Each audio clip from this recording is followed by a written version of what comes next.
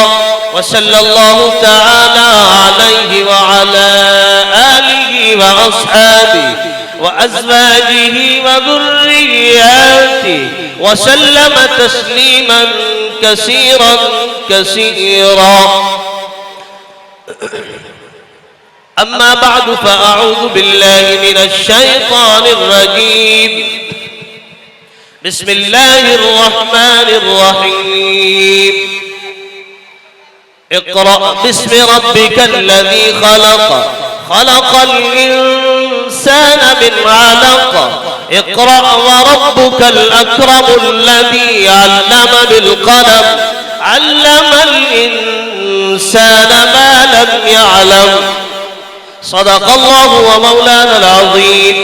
وقال النبي صلى الله تعالى عليه وسلم: خيركم من تعلم القرآن وعلمه، أو كما قال عليه الصلاة والسلام. اللهم صل على سيدنا محمد وعلى آل سيدنا محمد وبارك وسلم. اللهم صل على سيدنا محمد وعلى آل سيدنا محمد وبارك وسلم. اللهم صل على سيدنا محمد وعلى آل سيدنا محمد وبارك وسلم.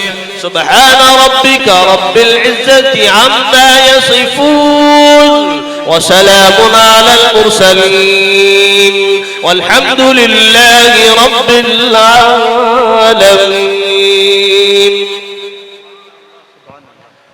وہ معزز تھے زمانے میں مسلمان ہو کر، وہ معزز تھے زمانے میں مسلمان ہو کر، اور ہم خار ہوئے آج تاریخ قرآن ہو کر. لائق صد احترام صدر محترم، اسٹیج پر جلوہ افروز علماء عظام، حفاظ کرام، ائمہ حضرات، اور ہر دل عزیز شاعر اسلام جناب دل خیر آبادی صاحب اور محترم سامعین، اللہ تبارک و تعالی کا بے حد شکر، اس کا احسان ہے کہ اس رب کریم نے اس تاریک رات میں تھوڑی سی دیر ہم سب کو جمع فرمایا. لیکن اس جمع ہونے کی جو مناسبت ہے وہ صرف اور صرف اللہ کا پاکیزہ کلام یعنی قرآن عظیم ہے. اسی توسط سے میں نے آپ حضرات کے درمیان میں اللہ کے پاکیزہ کلام کی چند آیتیں پڑھی اور فرامین رسول صلی اللہ علیہ وسلم میں ایک فرمود پڑھا اور تلاوت کیا. میں اور آپ سب مل کر سب سے پہلے اس بارگاہ عزتی میں یہ دعا و درخواست و التجا کریں کہ رب کریم ہم سب کو با مقصد باتوں کے کہنے اور سننے کی توفیق پر رحمت فرمائے، اور اس کے بعد ہم سب کو ان پر عمل کی توفیق نصیب فرمائے. میں آج آپ حضرات کے درمیان اس مدرسہ اشاعت-ال-اسلام کے اسٹیج سے، اس کے بینر تلے بیٹھ کر علماء کی موجودگی میں اور آپ تمام حاضرین با تمکین کی حاضری میں ایک بہت عجیب پیغام دینا چاہتا ہوں. دل کے اندر باتیں تو بہت ہیں لیکن وقت کی قلت بھی دامنگیر ہے، اس کا بھی لحاظ رکھتے ہوئے بس چند منٹ اپنے بڑوں سے یاد کیا ہوا سبق آپ حضرات کے درمیان میں سنانے کی جسارت کروں گا. اللہ تبارک و تعالی ہماری اس کوشش کو کامیاب اور بامراد فرمائے، قبول فرمائے. آج کے اس برقیاتی دور میں، بگڑتی معاشرت میں، اللہ تبارک و تعالی کی نعمت عظمیٰ مدارس اسلامیہ کی شکل میں ہمارے درمیان میں موجود ہے. اور اس سے بڑھ کر بات میں آپ کو بتاؤں کہ یہی تمام وہ سفید پوشاک جو ابھی زمانہ طفولیت و رضاعت میں ہے، جب یہ زمانہ شبابیت پر پہنچیں گے تو آپ یاد رکھیے گا کہ ابھی جناب دل خیر آبادی نے جو ایک قطعہ پڑھا، ایک شعر آپ حضرات کی اور ہماری موجودگی میں ہمارے گوش و گزار کیا، سماعتوں کے حوالے کیا، آپ یقین جانیے گا وہ شعر کوئی کم نہ تھا. ہمارے تمام علماء کی تاریخ ہمیں ملتی ہے کہ اللہ تبارک و تعالی نے علماء کے علاوہ بھی امت کے اندر ایک طبقہ ایسا پیدا کیا ہے کہ جس طبقے کی تائید اور اس کا سہارا لینا پڑا ہے. میں آپ کو مثال کے طور پر بتا دوں، جیسا کہ حضرت علامہ اقبال صاحب نور اللہ مرقدہ، میں اپنے دل کی گہرائیوں سے یہ لفظ استعمال کر رہا ہوں. کیوں؟ اس لیے کہ مجھے معلوم ہے ان کا شروعاتی دور کچھ اور تھا، لیکن جب ایک اللہ والے سے نسبت ہوتی ہے اور صاحب نسبت کا سایہ اختیار کیا جاتا ہے تو رب کائنات اس حقیر کو آنکھوں کا تارا بنا دیتا ہے. علامہ انور شاہ کشمیری رحمت اللہ علیہ کے ہاتھوں پر علامہ اقبال صاحب کی بیعت ثابت ہے، اور انہوں نے علامہ انور شاہ کشمیری رحمت اللہ علیہ کے ہاتھوں پر بیعت کر کے اپنے تمام کے تمام وہ اثر کہ جو نقصان والے تھے ان سے توبہ کی تھی. یقینی بات ہے کہ آج مستقل ہر واعظ اپنی تقریر کے اندر ڈاکٹر علامہ اقبال صاحب کا حوالہ لیتے ہوئے اور ان کا سہارا لیتے ہوئے اپنے کلام کو مضبوط بنانے کا کام کرتا ہے. ایک عارفانہ شعر لکھا، دشت تو دشت ہے دریا بھی نہ چھوڑے ہم نے، دشت تو دشت ہے دریا بھی نہ چھوڑے ہم نے، بحر ظلمات میں دوڑا دیے گھوڑے ہم نے. یہ ایک وہ تاریخ ہے کہ جس پر حضرت سیدنا موسیٰ علیہ السلام کا ایک اثر تاریخ میں ملتا ہے، اور اس کے علاوہ دوسرے تمام اکابرین اور صحابہ اور ہمارے علماء اہل اللہ محدثین مفسرین مفکرین مبلغین کا اثر ملتا ہے. یہ وہی تمام باتیں ہیں. تو ہمارے دل خیر آبادی نے جو آج ہمارے بیچ میں اہل اللہ کے حوالے سے، مدارس اسلامیہ کے حوالے سے، قرآن کے حوالے سے جو اشعار پڑھے ہیں، آپ دعا دیجئے ان کو کہ اللہ تعالیٰ ان کی عمر میں برکت نصیب فرمائے، ان کا سایہ ہمارے سروں پر تا دیر قائم دائم فرمائے، کیونکہ امت کو ایسے جیالوں کی ضرورت ہے. شاعر کی صفت ہوتی ہے کہ وہ سمندر کو ایک پیالے میں سمو کر ہمارے سامنے ظاہر کرتا ہے. بہرحال دوسری طرف چلی جائے گی، میں مقصد اصلی کی طرف رجوع کرتا ہوں. یاد رکھیے گا آج یہ بگڑتا ہوا دور ہمیں اس دہانے پر لے جا رہا ہے کہ جس دہانے پر قرآن عظیم نے ہماری نقاشی کی ہے، اور وہ دہانہ وہ تھا کہ ہم جہنم کے بالکل دہلیز پر تھے، لیکن اللہ تبارک و تعالی نے محمد الرسول اللہ صلی اللہ علیہ وسلم، آمنہ کے لال، در یتیم، تاجدار عرب، امام الانبیاء، وجہ تخلیق کائنات صلی اللہ علیہ وسلم کو مبعوث فرما کر ہم سب کو اس دہانے سے بچایا ہے. میں اسی طرف آپ کو لیے چلتا ہوں. آج ان مدارس اسلامیہ کی تحقیر ہمارے دل اور ذہن اور دماغ پر ایسی جمائی جا رہی ہے کہ آج ہم نے ان مدارس اسلامیہ کو بڑی حقارت سے دیکھنا شروع کر دیا ہے، اور یہ ہمارا عمل خود بتلاتا ہے. میں ہوائی باتیں نہیں کر رہا، بہت تحقیقی باتیں آپ حضرات کے بیچ بیٹھ کر رہا ہوں، اور اس پر دھیان رکھیں کیونکہ اللہ تبارک و تعالی نے، تاریخ شاہد ہے، جس دور میں بگاڑ تھا اور اس سرزمین سے اس بگاڑ کو دور کیا تو صرف اور صرف مدارس اسلامیہ کی وجہ سے وہ بگاڑ دور ہوا، علماء کی نظر سے وہ بگاڑ دور ہوا. جب یہ طالبان علوم نبویہ قرآن عظیم سے جڑے تو پھر اللہ تبارک و تعالی نے ان کے بگاڑ کو دور کیا، ان کی ذاتوں کو تبدیل کر دیا. میں ابھی وہ نمونہ کھینچ کر آپ کے سامنے رکھوں گا. آپ تمام حضرات نے تمام کے تمام صحابہ میں سے اجلہ صحابہ اور خلفاء جو امت المسلمین کے خلیفہ گزرے ہیں، ان میں 4 نام بڑے مشہور و معروف گزرے ہیں. پہلا نام حضرت ابو بکر صدیق رضی اللہ تعالی عنہ کا ہے، دوسرا نام حضرت عمر فاروق رضی اللہ تعالی عنہ کا ہے، تیسرا نام حضرت عثمان غنی رضی اللہ تعالی عنہ کا ہے، چوتھا نام حضرت علی المرتضی حیدر کرار رضی اللہ تعالی عنہ کا ہے.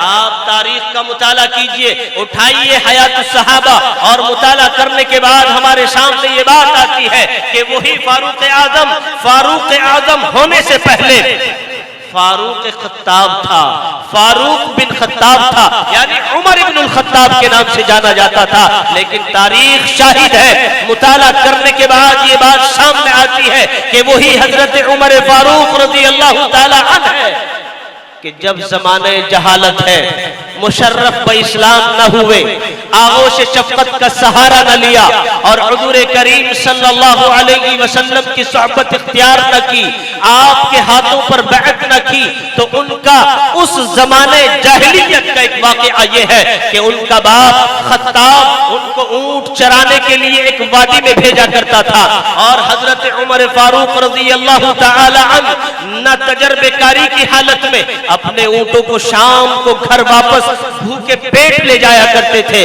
تو اب خطاب جو عمر کا باپ ہے وہ عمر فاروق رضی اللہ تعالی عنہ کو طعنہ دیتا اور یوں کہتا، اے عمر، جب آج تجھے اونٹوں کا چرانا نہیں آیا تو تو کل اپنی زندگی کو کیا گزارے گا؟ عزیزان گرامی قدر، دور کچھ بڑھتا ہے، آگے چلتا ہے، اور حضور کریم صلی اللہ علیہ وسلم اللہ تبارک و تعالی کے حضور دونوں ہاتھوں کو اٹھا کر دعا گو ہوتے ہیں، اللہ کی طرف رجوع بڑھتا ہے اور اللہ سے مانگ رہے ہیں، اللہم آتاہ عمرا، اے اللہ دو عمروں میں میں سے ایک عمر عنایت فرما دے، عمر ابن خطاب ام عمر ابن ہشام، یا تو عمر ابن خطاب کو دے دے یا پھر عمر ابن ہشام کو دے دے۔ عمر ابن خطاب نام ہے عمر فاروق رضی اللہ تعالی عنہ کا، اور عمر ابن ہشام نام ہے ابو جہل کا۔ تو اللہ تبارک و تعالی کے حضور میں حضور کریم صلی اللہ علیہ وسلم کی مانگی ہوئی یہ دعا رد نہیں ہوتی بلکہ شرف قبولیت سے نواز دی جاتی ہے، اور حضرت عمر ابن خطاب رضی اللہ تعالی عنہ کی مقدر کا ستارہ بلند ہوتا ہے، آپ مشرف اسلام ہو جاتے ہیں۔ اللہ کے رسول صلی اللہ علیہ وسلم کے ہاتھوں پر ایمان قبول کر لیتے ہیں۔ جب اس ایمان کے قبول کرنے کا ایک ذرا سا جھروکا میں آپ حضرات کے بیچ رکھنا چاہتا ہوں۔ میٹنگ ہوتی ہے، میٹنگ میں یہ طے ہوتا ہے، مشورہ ہوتا ہے کہ کون ایسا جیالہ ہے العیاذ باللہ ثم العیاذ باللہ کہ جو محمد الرسول اللہ کا سر قلم کر کے ہماری خدمت میں لائے۔ یہی عمر ابن خطاب جو اپنی قوم کا سردار ہے، ایک بہادر اور شجاع ہے، اور بہادری کا تمغہ مستقل اٹھائے ہوئے ہے، یہی کھڑا ہوتا ہے اور کہتا ہے کہ میں محمد بن عبداللہ کا سر قلم کر کے آپ کی خدمت میں لا کر رکھوں گا۔ لیکن عزیزان گرامی قدر، یہ تو صحبت وہ تھی کہ جس صحبت نے کفار مکہ سے رضی اللہ تعالی عنہ ورضوا عنہ کا خطاب دلایا ہے، حضرات صحابہ کرام کی جماعت میں ان کو شامل کیا ہے۔ جب اس صحبت کا اثر پڑتا ہے تو بہرحال یہ حضرت عمر ابن خطاب اس ناپاک ارادے سے اٹھ کر چلتے ہیں، تلوار ہاتھ میں ہے، اور راستے میں ایک راہب سے ملاقات ہوتی ہے۔ اس نے کہا عمر کیا حال ہے؟ تیور بدلے بدلے سے ہیں، کیا ارادہ رکھتے ہو؟ عمر رضی اللہ تعالی عنہ نے کہا کہ میں آج اس ارادے کو لے کر چلا ہوں۔ عزیزان گرامی قدر، جب یہ چلے اس راہب نے کہا کہ اس ارادے کو تو بعد میں مکمل کرنا، سب سے پہلے اپنی بہن کے گھر کے حالات کو دیکھ کہ کیا ہوا کہ تیری بہن بھی اسی محمد بن عبداللہ کا کلمہ پڑھ رہی ہے۔ چنانچہ حضرت عمر فاروق رضی اللہ تعالی عنہ کی بہن کا نام بھی فاطمہ تھا۔ جب یہ فاطمہ کے گھر پر آئے تو کعب ابن احبار رضی اللہ تعالی عنہ اور ان کی بہن کو قرآن کی تعلیم دے رہے تھے۔ بہت غور سے سننے کی بات ہے عزیزان گرامی قدر، آپ جانے کی فضا نہ بنائیں، چونکہ اگر آپ نے ان تمام باتوں کو نہ سنا تو یاد رکھیے گا کہ پیاس ادھوری رہ جائے گی۔ حضرت عمر ابن خطاب رضی اللہ تعالی عنہ غصے میں تمتماتے ہوئے اور اپنی بہن کے گھر آئے، آ کر دیکھا دروازے پر دستک دی تو کانوں میں آواز آئی۔ اس وقت ایک رقعے پر، ایک ٹکڑے پر قرآن کی آیتوں کو لکھ کر حضرت کعب ابن احبار رضی اللہ تعالی عنہ اس کی تعلیم دے رہے تھے۔ کانوں کے اندر جب یہ کلام پڑا، اس کی چاشنی نے ان کے دل کو گھیر لیا، متاثر کر دیا، لیکن ابھی غصہ تھا۔ بہن سے مار پٹائی کی، زد و کوب کی، دھکا مکی ہوئی، ایک تماچا حضرت فاطمہ کے رخسار پر مارا، لیکن قربان جائیے اس بہن کے، چونکہ وہ بہن بھی عمر ابن خطاب رضی اللہ تعالی عنہ کی چھاتیوں سے، جن چھاتیوں سے عمر نے دودھ پیا تھا، انہی چھاتیوں سے عمر کی بہن بھی دودھ پیے ہوئے تھی۔ حضرت فاطمہ ڈٹی اور کہا خبردار اگر ایک قدم آگے بڑھا اور مجھے دوبارہ ہاتھ لگانے کی جرأت کی تو یاد رکھنا اے عمر، جس ماں کی چھاتیوں سے دودھ تو نے پیا ہے اسی ماں کی چھاتیوں سے میں دودھ پیے ہوئے۔ حضرت فاطمہ نے حضرت عمر کو مہمیز دی، ایک لگام لگایا، حضرت عمر کو جھٹکا لگا اور فوراً آنکھیں کھلی اور تھوڑا سا سکتے میں آئے۔ کہا کہ اچھا ٹھیک ہے لیکن مجھے یہ تو بتلا دو تم کر کیا رہی تھی؟ حضرت کعب ابن احبار مارے خوف کے چھپ گئے تھے۔ کہا کہ میں قرآن پڑھ رہی تھی۔ کہ اچھا تو دکھاؤ تو صحیح۔ بہن نے کہا ایسے نہیں دکھایا جا سکتا، پہلے آپ پاکیزہ ہوئیے، غسل کیجئے، نیت کو صاف کیجئے اور محمد الرسول اللہ صلی اللہ علیہ وسلم کے ہاتھوں پر بیعت کرنے کا ارادہ کیجئے، نسبت حاصل کیجئے۔ حضرت عمر رضی اللہ تعالی عنہ نے بہن کی بات کو مانا، غسل کیا، غسل کرنے کے بعد ان کی بہن نے اس رقعے کو دکھلایا۔ اب دیکھا تو اس پر قرآن کی آیت لکھی تھی کیا؟ اننی انا اللہ لا الہ الا انا فاعبدنی، میں ہی تمہارا رب ہوں۔ یاد رکھیں ہم روئے زمین پر چاہے جس قبیلے سے کیوں نہ ہو، چاہے جس خاندان سے ہمارا تعلق کیوں نہ ہو، اور جس مذہب کے ہم ماننے والے کیوں نہ ہو، ہمارے لیے معبود صرف ایک ہے اور وہ ہے اللہ، وہ ہے اللہ۔ ہمارا یہ یقین ہے، ہم جانتے ہیں کہ ہمارے برادر وطن جو ہمارے ساتھ رہتے ہیں، یہ ہماری خطا اور کوتاہی ہے کہ ہم نے صحیح معنی میں ان تک اللہ کا یہ پیغام نہیں پہنچایا۔ رب کعبہ کی قسم میں تمام مسلمانوں سے خطاب کر کے کہنا چاہتا ہوں کہ آج ہماری دعوت کا رخ یہ ہونا چاہیے کہ جس تک اللہ کا کلام نہیں پہنچا اس تک ہم اس کلام کو پہنچائیں۔ بہرحال حضرت سیدنا عمر فاروق رضی اللہ تعالی عنہ کو کعب ابن احبار رسول خدا صلی اللہ علیہ وسلم کی عدالت میں لے کر گئے۔ حضرت عمر فاروق جا رہے ہیں، دست بستہ ہے، گردن جھکی ہوئی ہے، وہ جو جوانی اور بہادری کا خون بدن کے اندر موج زن تھا اب وہ ٹھنڈا پڑ گیا ہے۔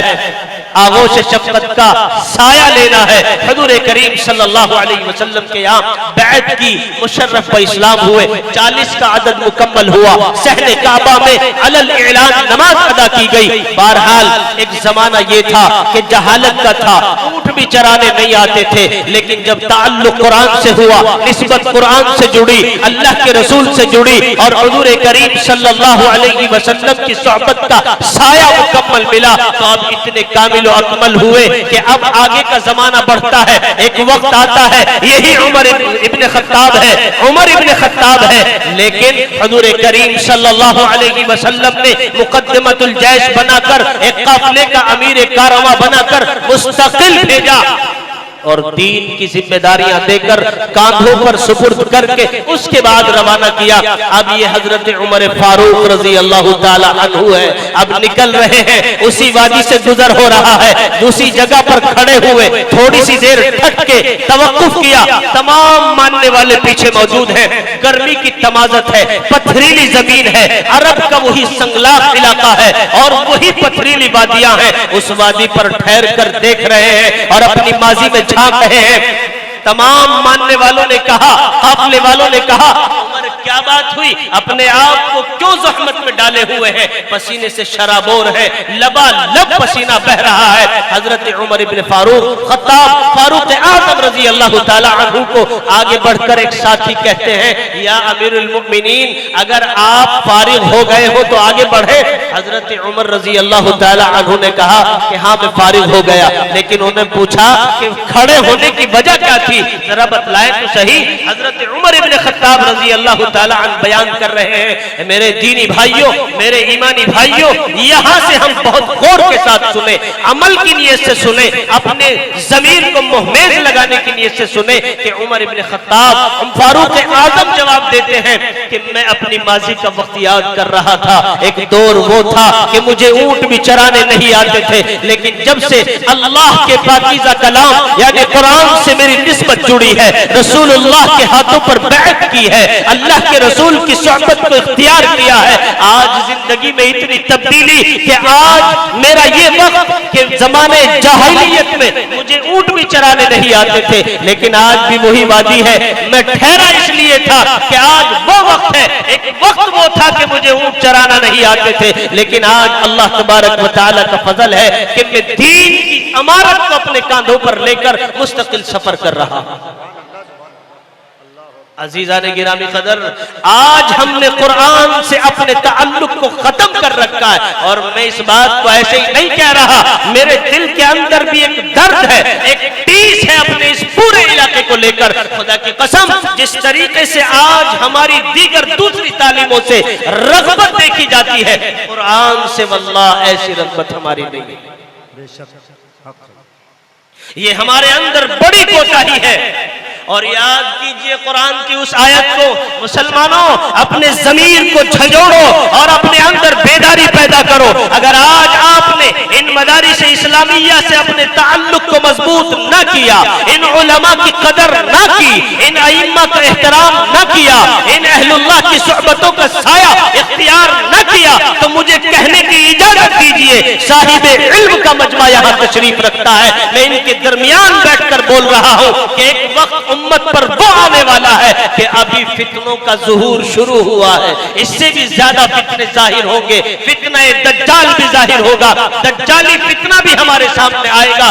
میں اپنے یقین کے ساتھ کہہ سکتا ہوں اگر ان اہل اللہ کی صحبت کا سایہ ہم نے اختیار نہ کیا اور ان کی طرف سے اپنے دلوں کے اندر بدزنی کو پالتے رہے, بدگمانیوں کو پالتے رہے, ان کی توہین اور تذلیل میں ہم لگے اور جٹے رہے, تو یاد رکھیے گا بغیر اس سائے کے آپ کی حفاظت نہیں ہو سکتی, ہماری حفاظت نہیں ہو سکتی. ہماری اور آپ کی حفاظت کا ذریعہ صرف ایک سایہ ہے, اور وہ سایہ انہی علماء عظام کا, اہل اللہ کا, ان مدارس اسلامیہ میں پڑھنے والے نونہال سپوتوں کا, قرآن ہی کا سایہ ہے جو ہمیں اس بربادی سے بچا سکتا ہے. ورنہ کوئی طاقت نہیں کہ ہمیں اس بربادی سے کوئی چیز بچا سکے. تو اس لیے قرآن کی اس آیت کو بھی یاد رکھیے, ضمیر کو جھنجھوڑیے اور علماء کی خدمت میں بیٹھیے اور پوچھئے کہ کہیں مبادا ہم اس فہرست میں شمار نہ کیے جائیں کہ اللہ کا لاڈلا دلارا حبیب و محبوب حضور کریم صلی اللہ علیہ وسلم اس عدالت عظمی میں ہو جہاں اللہ بھی موجود ہو, اور وہاں پھر ہماری بدعملیاں اس قدر بڑھے, علماء کی بدزنیاں اس قدر بڑھے, مدارس سے ہمارا تعلق ٹوٹ جائے اور ہم قرآن سے دور ہو جائیں, اور پھر وہی آمنہ کا لال در یتیم تاجدار عرب امام الانبیاء صلی اللہ علیہ وسلم اللہ کی بارگاہ میں اس عدالت عظمی میں یوں کہنے پر مجبور ہے وقال الرسول یا رب ان هذا القرآن مہجورا. رسول کریم صلی اللہ علیہ وسلم اللہ کی اس عدالت میں کہیں گے کہ اے اللہ یہ وہی غافل بندے ہیں کہ جنہوں نے دنیا میں رہتے ہوئے قرآن کو چھوڑ دیا تھا. ہم خوف کریں, ڈریں اس بات سے, اور میں چیلنج کے ساتھ کہہ سکتا ہوں کہ دین کا کوئی بھی کام بغیر علماء کے سائے کو اختیار کیے ہوئے مکمل نہیں ہو سکتا. ہر شعبے میں ہمیں علماء کی ضرورت ہے, ہر شعبے میں مدارس اسلامیہ کی ضرورت ہے. غرناطہ کی اس سرزمین سے جا کر پوچھئے, تاریخ کے اوراق شاہد ہے, اسپین کی سرزمین سے پوچھئے کہ ایک وقت تھا کہ وہ دین کا مرکز تھا, حدیث کا مرکز تھا, قرآن کا مرکز تھا, لیکن جب ان تمام لوگوں کی بے توجہی بڑھی, لاپرواہی بڑھی, اور علماء کی بدزنیاں انہوں نے اپنے دل کے اندر جما لی اور علماء سے تعلق کو ختم کر دیا, اہل اللہ کی صحبتیں ختم کر دی, قرآن سے تعلق ختم کر دیا, اللہ تبارک و تعالی نے اس سرزمین کا پاسا پلٹ دیا. خوف کریں کہ کہیں ہماری یہ سرزمین بھی ہندوستان میں سر فہرست دہلی اور پھر اس کے بعد یو پی, الحمدللہ یہ دو جگہیں ایسی ہیں کہ جنہوں نے مستقل پورے ہندوستان نہیں بلکہ پوری دنیا کے اندر علم دین کو پھیلایا ہے. اگر ہماری بدزنیاں, ہماری بدگمانیاں, ہماری بے توجہی ایسے ہی بڑھتی رہی اور ہم نے اپنے آپ پر لگام نہ لگائی اور قرآن سے تعلق کو مضبوط نہ کیا, اللہ والوں کی صحبت کا سایہ اختیار نہ کیا, تو یاد رکھیں کہ پھر ہمارے ساتھ بھی ویسا ہی ہو سکتا ہے. عزیزان گرامی قدر, اگر ہمیں کامیاب و بامراد ہونا ہے تو اپنے آپ کو قرآن کریم سے مضبوط باندھنا ہوگا اور اہل اللہ سے تعلق قائم کرنا ہوگا, علماء کی عظمت کرنی ہوگی, مدارس اسلامیہ کو اپنے خون سے سینچنا ہوگا. میں بہت وثوق کے ساتھ تاریخ کے معتبر حوالوں سے یہ بات کہہ سکتا ہوں کہ اگر دین کے قلعے ہیں تو وہ مدارس اسلامیہ. ہمارے ان علماء نے وہ قربانیاں پیش کی ہیں. میں کیا ان کی قربانیوں پر تذکرہ کروں. جناب عالی, آپ نماز پڑھتے ہیں, اللہ کا فریضہ اہم ہے نماز کا ادا کرنا, لیکن یاد رکھیے گا نماز کی درستگی کے لیے تقریباً 2 سے 2.5 ہزار احادیث کا سہارا لے کر ہمیں اللہ کے کلام کی اس آیت کو سمجھنا پڑتا ہے. اقیموا الصلاۃ, نماز قائم کرو. جب تک 2 سے 2.5 ہزار احادیث کو نہیں سمجھیں گے, اس کا سہارا نہیں لیں گے, ہمیں معلوم نہیں ہو سکتا کہ ہماری نماز درست ہوئی یا غیر درست. اس لیے علماء کی ہمیں ضرورت ہے، مدارس کی ہمیں ضرورت ہے، اور مدارس نے ہمیں دیا کیا ہے تمام عوام اس سے ناواقف ہے۔ میں تھوڑے سے وقت میں تذکرہ کر دوں کہ مدارس اسلامیہ نے ہمیں خواجہ معین الدین چشتی اجمیری رحمت اللہ علیہ دیا، مدارس اسلامیہ نے ہمیں شیخ عبد القادر جیلانی دیا، مدارس اسلامیہ نے ہمیں شیخ جنید احمد بغدادی دیا، مدارس اسلامیہ نے ہمیں خواجہ قطب الدین بختیار کاکی رحمت اللہ علیہ دیا، مدارس اسلامیہ نے ہمیں خواجہ صابر کلیری رحمت اللہ علیہ دیا، مدارس اسلامیہ نے ہمیں بابا فرید الدین شکر گنجی رحمت اللہ علیہ دیا، مدارس اسلامیہ نے ہمیں میاں جی نور محمد صاحب جھجانی رحمت اللہ علیہ دیے، مدارس اسلامیہ نے ہمیں حضرت مولانا اشرف علی تھانوی دیے، مدارس اسلامیہ نے ہمیں حجت الاسلام حضرت مولانا قاسم انانوتوی رحمت اللہ علیہ دیے، اور مدارس اسلامیہ ہی نے ہمیں شاملی کا وہ میدان دیا کہ جب یہ تعلق مضبوط تھا، علماء کی صحبت مضبوط تھی، قرآن سے تعلق مضبوط تھا، تو وہ سفید فام انگریز بھی خدا کی قسم اس رابطے کی مضبوطی کے بعد وہ کامیاب نہ ہو سکا، ناکام ہو کر ہندوستان چھوڑ کر اس کو بھاگنا پڑا۔ آج ہمارا یہ رابطہ کمزور ہے، اس لیے بے حیثیت لوگ بھی ہمیں اپنا اثر دکھاتے ہیں۔ یاد رکھیں ایمان والو، یہ ہماری کاہلی اور سستی کی دین ہے، ورنہ اگر آج بھی ہمارے اندر چستی پیدا ہو جائے، ایک فکر پیدا ہو جائے، علماء کی صحبت کو اختیار کریں، قرآن کی صحبت کو، قرآن سے تعلق کو قائم کریں، تو یاد رکھیں انشاءاللہ آج بھی عبد الرشید گنگو ہی پیدا ہوں گے، اور پھر اسی طریقے سے حضرت حافظ ضامن شہید رحمت اللہ علیہ پیدا ہوں گے، اور اس ہندوستان کی سرزمین کے وقار کو بلند کریں گے۔ یاد رکھیں تاریخ شاہد ہے کہ اس ہندوستان کے وقار کو صرف انہی علماء نے، اہل اللہ نے اور ان طلباء نے ہی مکمل بلند کیا ہے۔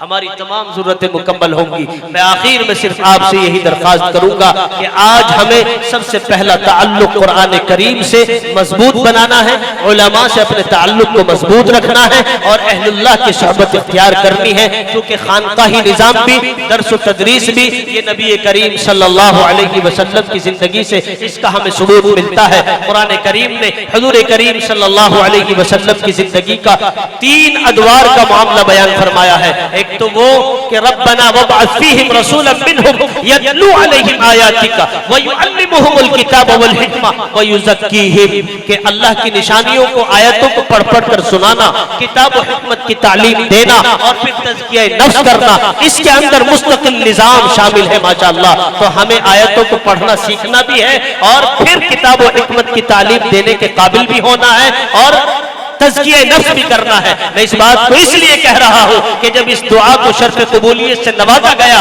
تو سورۃ الجمعہ کے اندر اللہ تبارک و تعالی نے یہ ارشاد فرمایا والذی بعث فی الامیین رسولا منہم یتلو علیہم آیاتک ویزکیہم ویعلمہم الکتاب والحکمہ، بغیر تزکیہ نفس کیے ہوئے، بغیر صحبت کے اختیار کیے ہوئے ہم قرآن و حکمت کو صحیح معنی میں نہیں سمجھ سکتے۔ اور حضور کریم صلی اللہ علیہ وسلم اور حضرات صحابہ کے تعلق سے پتہ چلتا ہے۔ خواجہ سرہندی رحمت اللہ علیہ نے ارشاد فرمایا کہ دیکھو تو صحیح، اصحاب رسول صلی اللہ علیہ وسلم صحبت ہی کے اختیار کرنے کی وجہ سے انبیاء کے بعد پوری انسانیت میں سب سے زیادہ افضل ہے، اور میرا یقین یہ کہتا ہے کہ اگر کوئی آج صحابی نہیں ہو سکتا، کیوں؟ اس لیے کہ حضور کریم صلی اللہ علیہ وسلم کی ذات آخری تھی، ان آپ کے بعد کوئی نبی نہیں آ سکتا، مگر میں اپنے یقین کے ساتھ اتنی بات ضرور کہہ سکتا ہوں کہ ولی ہونے سے آج کوئی نہیں روک سکتا، کیونکہ وارثان انبیاء موجود ہیں، ان کی صحبتوں کو ہم اختیار کریں گے تو انشاءاللہ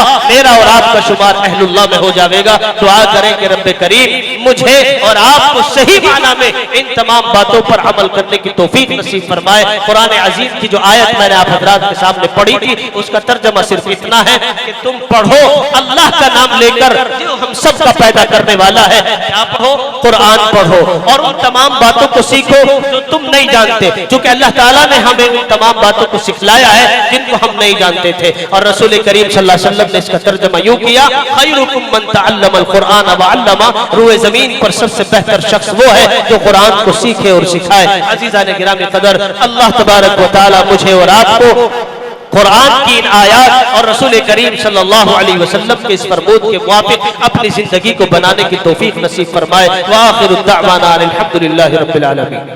ماشاءاللہ جزاک اللہ. میری جان صحابہ کے حق میں، ایمان صحابہ کے حق میں، گفتار صحابہ کے حق میں، کردار صحابہ کے حق میں، اقوال صحابہ کے حق میں، اطوار صحابہ کے حق میں. اس لیے معروف راہی بھی کہتا ہے ہم سب صحابہ کے حق میں. کہیے سبحان اللہ. سبحان اللہ. یقین جانیے آپ جب بالکل پزمردہ نظر آتے ہیں تب یہ چاہیے جنازے کی نیت کر لوں اور آپ سب کے لیے بہرحال، لیکن ایسا کچھ نہ کیا جائے. نوجوان کے ماشاءاللہ آپ لوگ دیکھیے ادھر ادھر نہ پھریے، ورنہ مولویوں کے جال میں جو پھنستا وہ نکلتا نہیں ہے. پتا ہے ایک بار ایک کوا بھی جال میں پھنسا اور ایک کبوتر بھی. دونوں کے جال پھنسنے کی وجہ سے کبوتر بھی زارو قطار رونے لگا اور کوا بھی رونے لگا. تو کبوتر نے کوے سے کہا بے تو کیوں رو رہا ہے؟ میں تو اس لیے رو رہا ہوں کہ میں حلال ہوں، میں ذبح کیا جاؤں گا. تو کیوں رو رہا ہے؟ تو کبوتر نے کوے نے جواب دیا کہ تمہیں پتا نہیں ہے، تم تو حلال ہو، تم اس لیے رو رہے ہو، لیکن میں اس لیے رو رہا ہوں یہ جال مولوی کا ہے، کہیں ایسا نہ ہو کسی طرح اس کو بھی حلال کر دیا جائے اور ہمیں بھی ذبح کر کے کھا لیا جائے. تو آپ لوگ ادھر ادھر نہ پھرے، بالکل کوئی ایسی صورت نکال لی جائے گی کہ آپ کے جنازے کی نیت کر لی جا سکتی ہے. یہ مولویوں پر دار و مدار ہے الحمدللہ ثم الحمدللہ. اس لیے آپ آج پورے جوڑ کے بیٹھ جائے تاکہ اچھا لگے. جلسہ حسن انتظام کے ساتھ چلتا ہے تو اچھا لگتا ہے. حضرت مولانا رضوان احمد صاحب قاسمی دامت برکاتہم العالیہ کے تقریر کے کئی پہلو تھے، کئی زاویہ تھے. جناب دل خیر آبادی کے بارے میں انہوں نے ایک بات کہی، واقعی میں بھی کہتا ہوں اور اعلان کہتا ہوں، بابام کے دوہل یہ کہتا ہوں کہ شاعر وہ وقت کا مصور ہوتا ہے، وہ تصویر کش ہوتا ہے، اور کس طرح کی باتوں کو، ساری باتوں کو کس طرح اپنے ترکش میں اور اپنے تیر میں وہ لے لیتا ہے یہ کہنا بڑا مشکل ہوتا ہے. اس لیے شاعر وہ بہت اس کی اچھی فکر ہوتی ہے، اس کی بلند پرواز ہوتی ہے، اور جناب دل خیر آبادی اس کے بالخصوص مالک ہیں. اور اس وقت یقین جانے جناب مستقیم صاحب جو اچھے راستے پر چلاتے ہیں الحمدللہ. جناب مستقیم صاحب کے زاویے سے، ان کے حوالے سے انشاءاللہ یہ بات پوری ہندوستان تک یہ بات پھیلے گی. یہ میں حضرت مولانا کے تقریر کے حوالے سے کہ ہائی افسوس کہ قرآن ہم سے چھوٹ گیا، ہائی افسوس کہ قرآن ہم سے چھوٹ گیا، ایش میں دامن ایمان ہم سے چھوٹ گیا اور مل رہی ہے اب ہم کو اپنے گناہوں کی سزا. دوستو حشر کا دامہ ہم سے چھوٹ گیا، ہم سے چھوٹ گیا. شاعر یہ مشرق علامہ اقبال نے جھنجھوڑ کے کہا تھا کہ کیا بتاؤں اے مسلمان تجھ سے نادانی تیری، نام کو باقی رہ گیا بس مسلمانی تیری. اور تھا کبھی حیران زمانہ تیری شوکت دیکھ کر ہو گئی ضرب المثل عالم میں حیرانی تیری. وہ بھی ایک زمانہ تھا، وہ بھی ایک وقت تھا. صحابہ کرام کی تاریخ رقم کری جاتی تھی اور مثالوں میں پیش کری جاتی تھی. آج ہم وہی مسلمان ہیں جو نفرت کے نام سے یاد کیے جاتے ہیں. چونکہ ہمارا حال یہ ہو گیا، ہماری حالت یہ ہو گئی، مساجد میں اب غیروں کا قبضہ ہونے جا رہا ہے. اسی لیے معروف راہی بمن کے دول یہ شعر پڑھتا ہے. حضرت مولانا خصوصی آپ کی دعائیں چاہتا ہوں، صدر محترم حضرت مولانا ڈاکٹر سعید الدین قاسمی دامت برکاتہم جو گزشتہ سال بھی آپ کی بے پناہ محبت ملی تھی. حضرت مولانا رضوان احمد صاحب قاسمی دامت برکاتہم، آپ چونکہ امام ہیں، آپ مجرب ہیں، تجربہ کار ہیں کہ خدا کے نیک بندوں پر حکومت کر رہا ہوں میں، عبادت گاہ میں آ کر حماقت کر رہا ہوں میں. وضو میں کتنے فرض ہیں، وضو میں فرض ہیں کتنے نہیں معلوم ہے مجھ کو، مگر برسوں سے مسجد کی صدارت کر رہا ہوں میں، مگر برسوں سے مسجد کی صدارت کر رہا ہوں میں. یہ بہت کڑوا سچ ہے جو شاید ہضم کر جائے صدر اور سیکریٹری حضرات. خدا کے نیک بندوں پر حکومت کر رہا ہوں میں، ارے عبادت گاہ میں آ کر حماقت کر رہا ہوں میں. وضو میں فرض ہیں کتنے نہیں معلوم ہے مجھ کو، مگر برسوں سے مسجد کی صدارت کر رہا ہوں میں. جب صدارت کی باغدوری ایسے لوگوں کے ہاتھ میں ہوگی تو ظاہر ہے یہی المیہ ہوگا. امام صاحب سورہ فاتحہ کی جگہ تو ظاہر ہے قبرستان پہنچا ہی دیں گے. آئیے حضرات سامعین